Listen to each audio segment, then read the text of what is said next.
Hello, everyone, and welcome to today's webinar. I'm Nathan Nee, Senior Editor for The Scientist, and I will be moderating our discussion. Today, our speaker, Dr. Imogen Binion, will share how her team at Resurrect Bio is using artificial intelligence and gene synthesis technologies to accelerate the discovery and validation of novel disease resistance traits in crops. Before we begin, I'd like to thank Twist Bioscience for sponsoring today's webinar. We like our webinars to be interactive, and so we encourage you to send us your questions or comments at any point, and our speaker will address these during the Q&A session that follows the presentation. To ask a question, simply click on the Q&A tab and type your query into the question box located on the right side of your screen.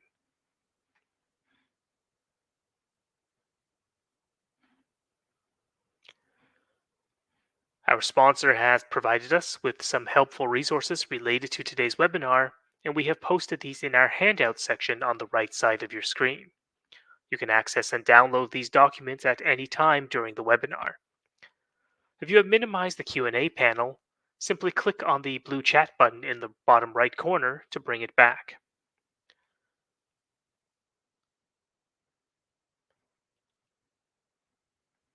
This webinar will be archived on the Scientist website, and we will send you the link for the on-demand version via email within a couple of days. Please note that you will not be able to download the presentation slides. And with that, let me introduce our speaker. Dr. Imogen Binion is the lead biologist at Resurrect Bio, a plant biotech startup based in the Imperial College Incubator in West London. Her team helps crops fight diseases by resurrecting defeated resistance genes. Prior to joining Resurrect Bio, she completed her PhD at the Laboratory of Molecular Biology in Cambridge, researching quality control in translation of membrane proteins. All right, let's make sure everything's up and running from a technical perspective. All right, please take it away.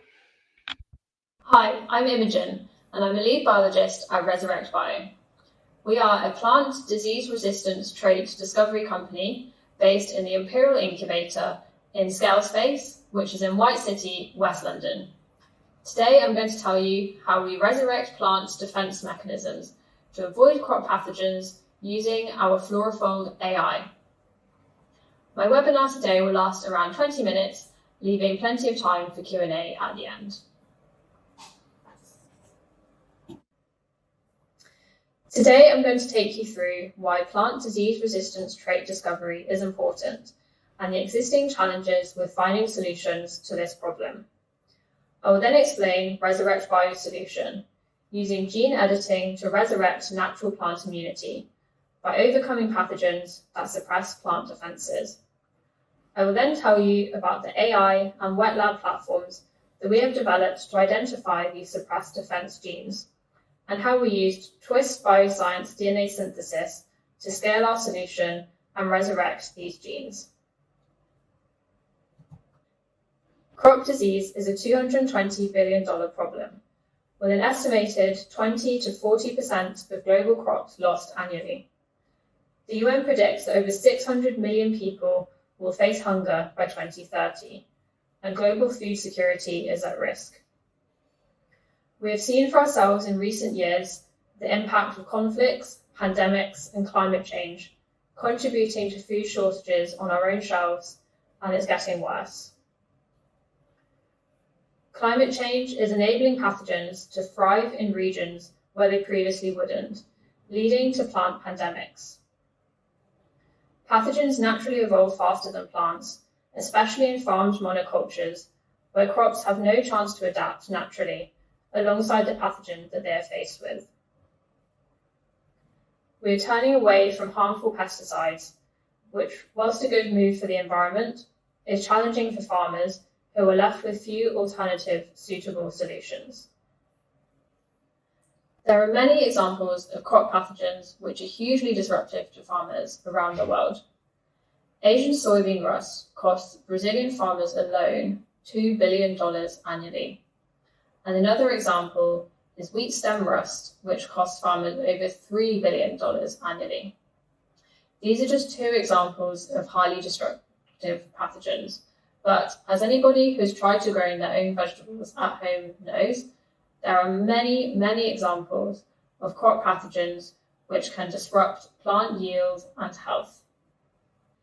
Existing methods to control plant disease come with a range of problems. Traditional breeding of resistance genes is slow, taking many years to generate a desirable trait. And even then, it is likely to introduce other unwanted traits and trade-offs. Chemical controls are damaging our environment and ecosystems, contaminating soils and water systems with compounds that are toxic to insects and humans. They're also expensive for farmers to apply, and due to the fast evolution of pathogens, more frequent applications are required every year. As a result of these issues, chemical controls are now facing heavy restrictions. We need to provide farmers with a solution, and this requires a smarter, scalable approach. Plants actually have a complex immune system, which, when functioning properly, keeps the plant free from disease. Pathogens have evolved ways of unlocking this immune system so that it is no longer able to protect the plant, and this results in disease. At Resurrect Bio, we change the lock, resurrecting the immune system and once again locking the pathogen out of the crop. Resurrect Bio can achieve this through as little as one genetic change, making our technology compatible with gene editing regulations and opening up the potential for our traits to be combined with others. So, what is gene editing? We are based in the UK within Europe, which has traditionally been quite against GM crops. There is a fundamental difference, however, between GM crops, which are currently grown extensively in North and South America and more broadly worldwide, and GE crops. So what's the difference between gene-edited crops and genetically modified crops? Genetically modified crops contain non-native DNA sequences, for example, taking a desirable trait from one crop and inserting it into another. Gene editing specifically changes the native DNA sequence within a crop, something that could feasibly occur naturally through evolution in the environment. This method is gaining traction worldwide, including within the UK, where we are based, having recently passed legislation to allow gene-edited plants to be grown in England. The EU has also tabled legislation that would allow GE crops to be grown for the first time, and we're waiting further political progress there. That said, countries that accept GM currently, of course, especially the USA, also allow GE crops. So let's take a step back and look at how pathogens suppress plant defenses. Before I go into some data about what we are doing at Resurrect Bio, I'm going to briefly give a more detailed background about plant immunity. When a pathogen infects a plant, it releases proteins called effectors into the plant in order to cause disease. Plants have evolved ways of detecting these effectors in order to protect themselves. A network of receptors, called NLRs, are able to sense these effectors. And they then form an oligomeric pore structure which inserts into a membrane and triggers cell death. This cell death response prevents the pathogen from spreading into the rest of the plant and therefore provides disease resistance. This is not favourable for pathogens, so they have evolved to suppress these NLR receptors. And suppression of the plant's defences, once again, allows the pathogen to cause disease. Here is an example published by our colleagues about potato cyst nematode, a pathogen that attacks the roots of potato plants and causes huge losses to potato crops worldwide. This is a model plant, and we are transiently expressing an NLR called NRC2, which gives a cell death response that results in resistance. This is called the hypersensitive response, or HR. And this cell death prevents the pathogen from spreading to the rest of the plant. However, in the presence of a potato cyst nematode protein called Sprisec15, or SS15, the HR is suppressed, and in potatoes, this leads to susceptibility to the disease.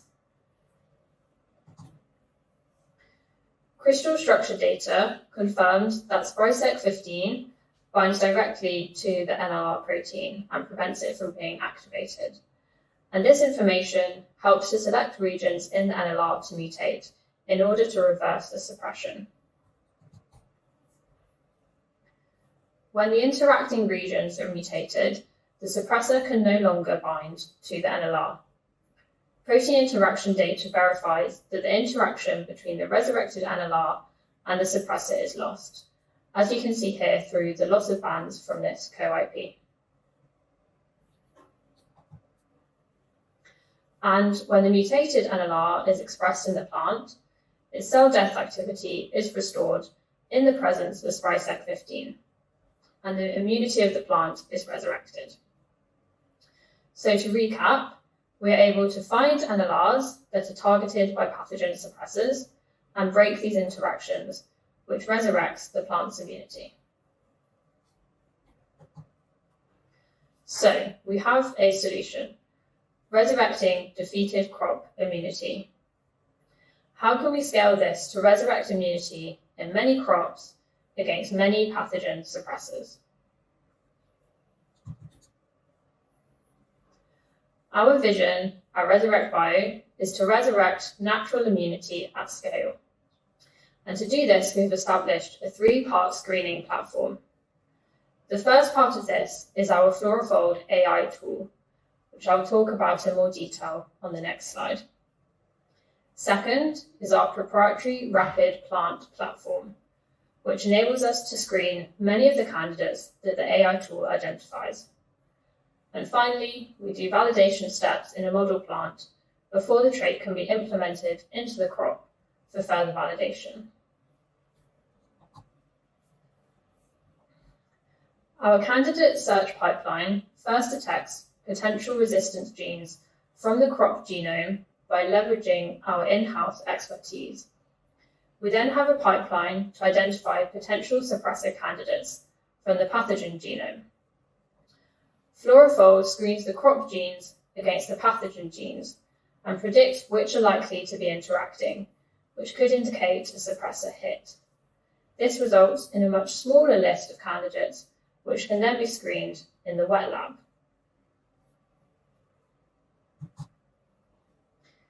Existing protein structure prediction tools have been trained on datasets that are very biased towards mammalian and in particular human protein structures, simply because this is the data most readily available. This means that these tools perform poorly when faced with the types of proteins that we are interested in, those from less well-studied plant pathogens. Plant pathogen effector proteins are extremely variable and very poorly conserved, which means that these biased models struggle to work with them. FluoroFold is trained on more relevant datasets that we have collated, meaning that it gives considerably more confidence in predicting plant pathogen effector structures. These improved structural predictions enable FluoroFold to better predict NLR suppressor interactions. Our model scores better than AlphaFold2 multimer in many plant pathogen interactions when compared with validated structural data. How do we get from FluoroFold into crops?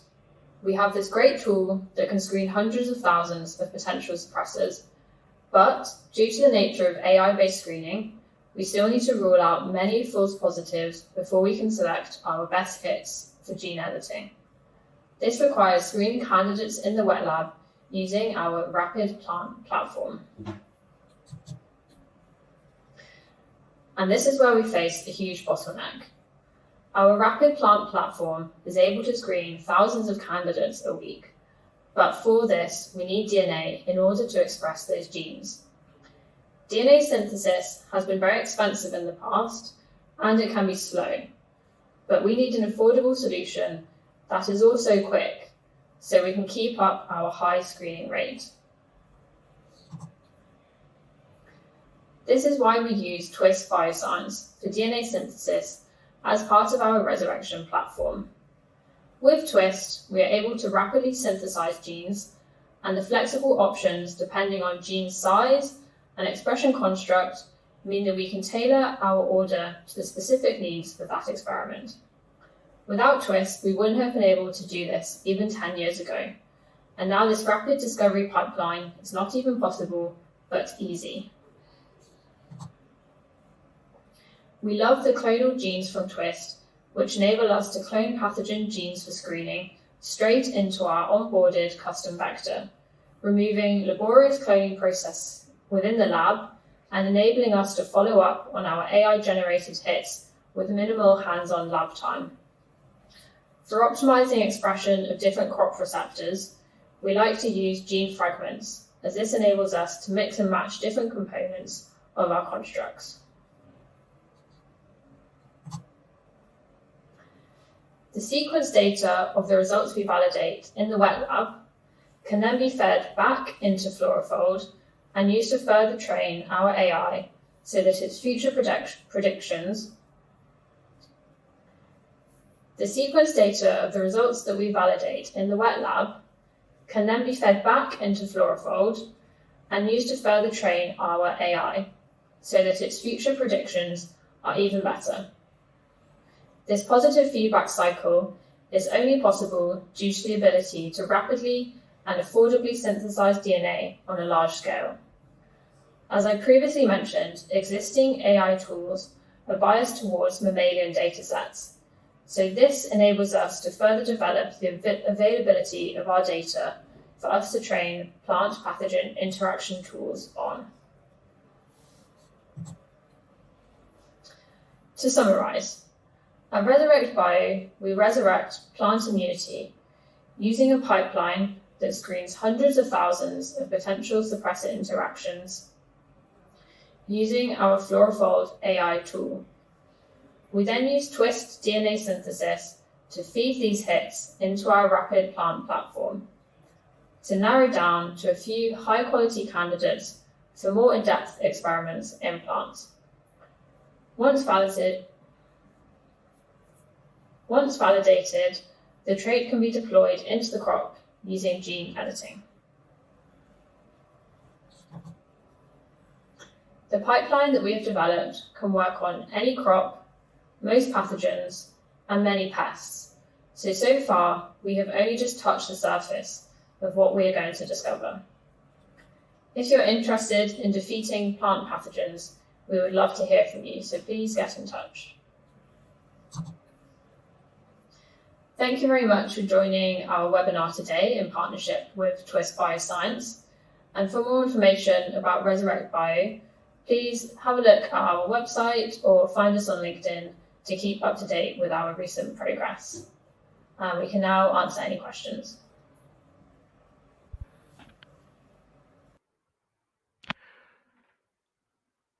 Thank you, Imogen, for that presentation. Before we move on into the Q&A session proper, we just want to play a short video from our sponsor, Twist Bioscience. This video introduces their multiplex gene fragments, which are pooled double-stranded DNA sequences up to 500 base pairs in length. These fragments are designed to support high-throughput functional screening in areas such as CRISPR studies, protein and antibody engineering, and other complex assays. By enabling the parallel testing of many sequences at once, this approach can help researchers accelerate discovery and reduce experimental costs.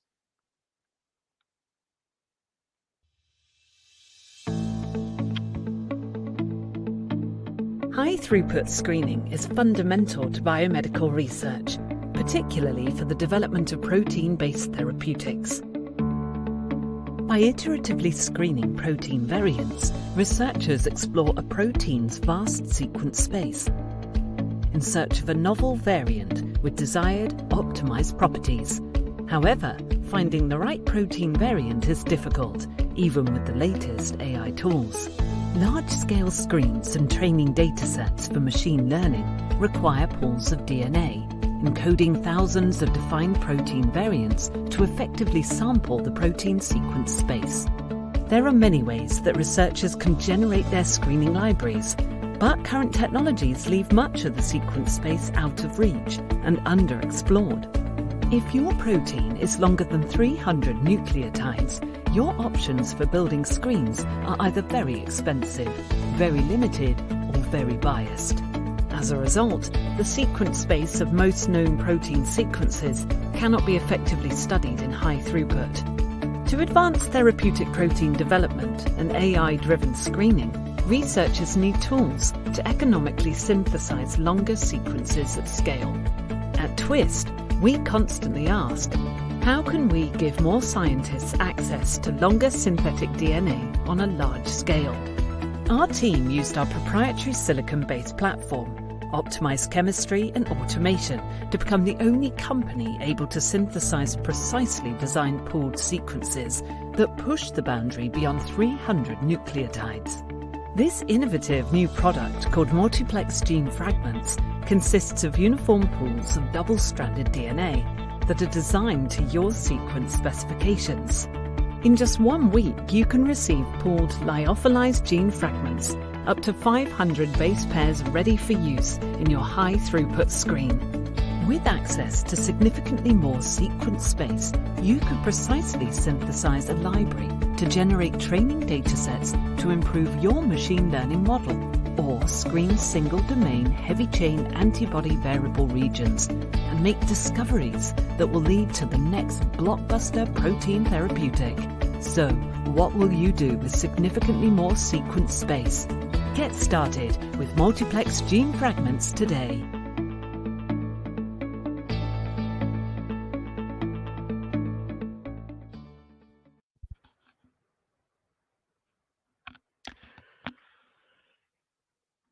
All right, let's get to the question and answer segment of our event today. First question is referring to your strategy of screening a large library in vitro and then taking selected hits and moving them into plants. Is that the optimal strategy because of plant growth rate, or are there other factors? So that's a great question. And I think that really highlights the power of our platform, because you're absolutely right. It's very slow to do CRISPR directly on whole plants. That can take several years to actually get your final product. So our plant platform is based on transient expression, which can get results in a matter of days rather than years. And it also enables us to screen, like you say, a large library before selecting the best candidates, which we would then proceed doing the gene editing with CRISPR. But it's obviously expensive and takes a long time to do that. So we want to make sure we've got very strong pre-validation data before moving on to that step. Thank you very much. Our next question, does the pipeline act on existing pathogen suppressors in a reactive manner?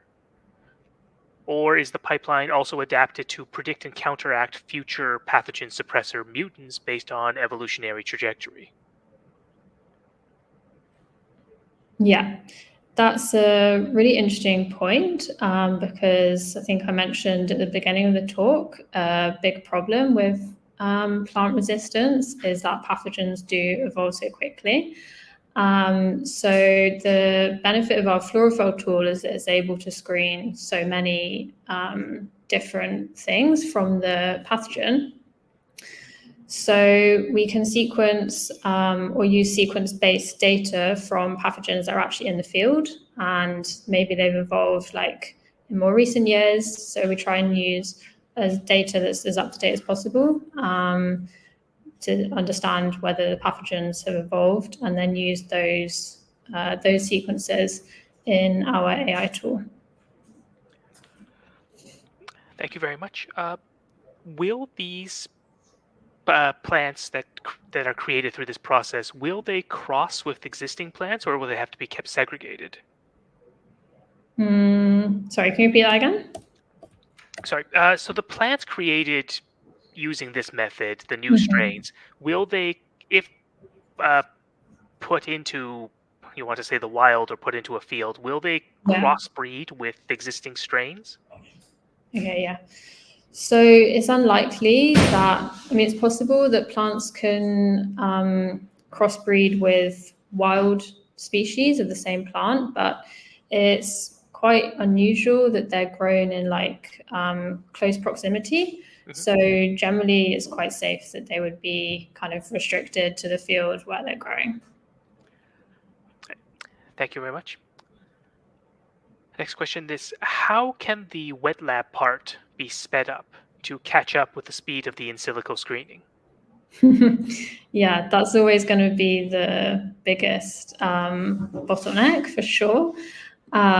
Because obviously, the wet lab part is never going to be as fast as the computational part. That's just impossible. But by using things like Twist's rapid DNA synthesis, it means that we can process as many things in the wet lab as possible. So our current platform can screen up to around 5,000 things a week. And we hope to increase that with as the company grows. Basically, as you can put more money into it for more DNA synthesis, that's kind of the rate limiting factor.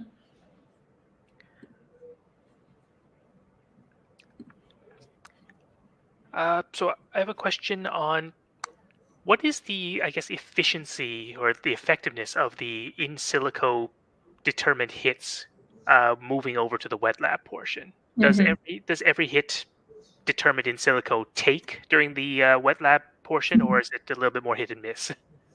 Yeah, you're right. It's definitely not 100% accurate. So we have had multiple hits from the in silico screening that we have accurately validated as true in the wet lab. But as with any AI-based protein prediction tool, it does still have a high false positive rate. And I think that's why it's important that we're able to screen so many things in the wet lab so that we can validate those, because we're still a long way off being 100% accurate with the AI models. So as a follow-up to that, then, what is the best way to improve that false positive rate? So most protein interaction prediction tools available at the moment have a very human-centric focus, and that's why we developed Fluorofold to be more accurate in predicting plant pathogen interactions, as I said. So basically, in order to improve it further, we just need higher quality and more data to feed into that. So as we're able to screen lots of things in the wet lab, we can then feed that back into the AI tool, which will kind of produce like a positive cycle of ever improving the AI predictions. Thank you very much. So on that topic, what are the principal differences between the human-centric models that you mentioned and gearing a model for plants? That's a good question. So I think it's just a matter of so much more data has been produced from human proteins, human diseases, and mammalian models as well that are obviously commonly used, like mice, for example. But plant pathogens in particular are very understudied. And that's where we found the greatest improvement using our tool.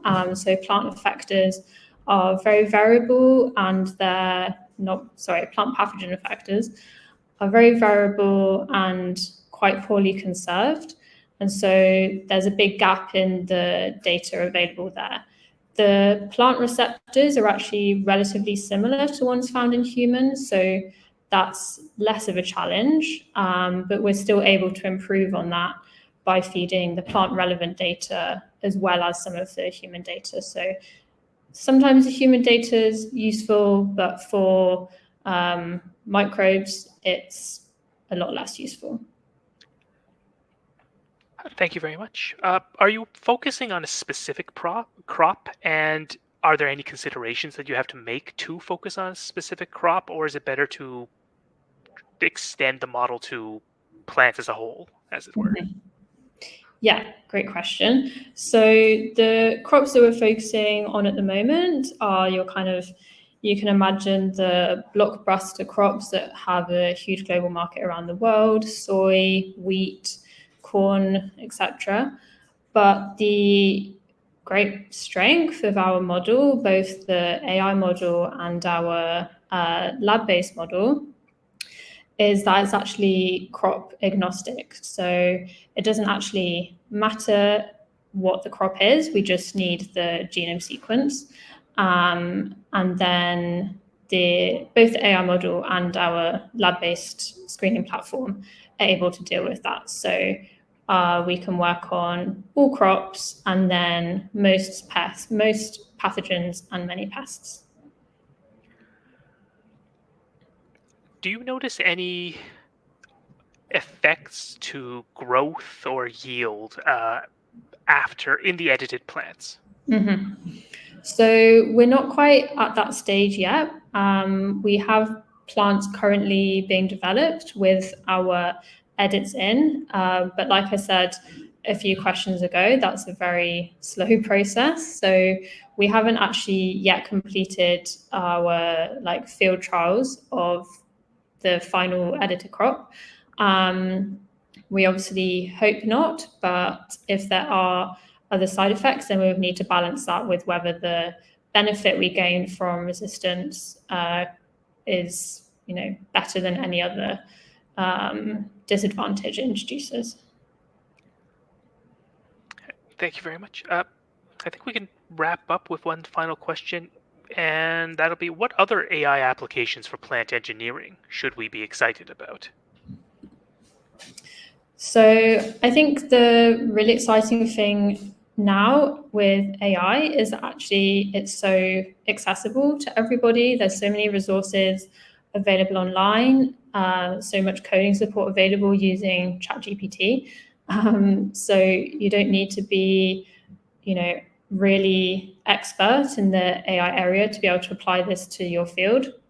So specifically in the plant space, we're excited about some new open source projects that are kind of equivalent level to AlphaFold 3, which are just getting better and better at predicting protein interactions. And that includes the ability to add in ligands and chemicals in the folding and binding simulations. So it's going to be really exciting to see what people will manage with this. In terms of what we've done, we also have, for example, used AI to train image analysis models for analyzing our actual plant data. And that's not something we have a huge area of expertise in, but kind of using online resources available, we were able to do that. So I think it's exciting to see what people are going to be able to do with literally week on week, it gets better. So yeah, keep an eye out on what improves. All right, thank you very much, Imogen, for that discussion, for your presentation, and for being with us here today. Thank you all for joining. If anyone has any further questions, please consider reaching out to our speaker directly. Their contact information is shown on the screen. As a reminder, this webinar will be archived on the scientist's website, and you will receive an email notifying you when the on-demand version becomes available for viewing. Please make sure to also follow the scientist on social media for updates on future webinars and other events. In closing, I would like to thank everyone who took the time to join us today, and particularly those of you who shared your questions and comments. On behalf of the scientist, I'd like to extend a final thank you to Dr. Imogen Binion, as well as our sponsor, Twist Bioscience. Thank you, everyone, and have a pleasant day. Bye.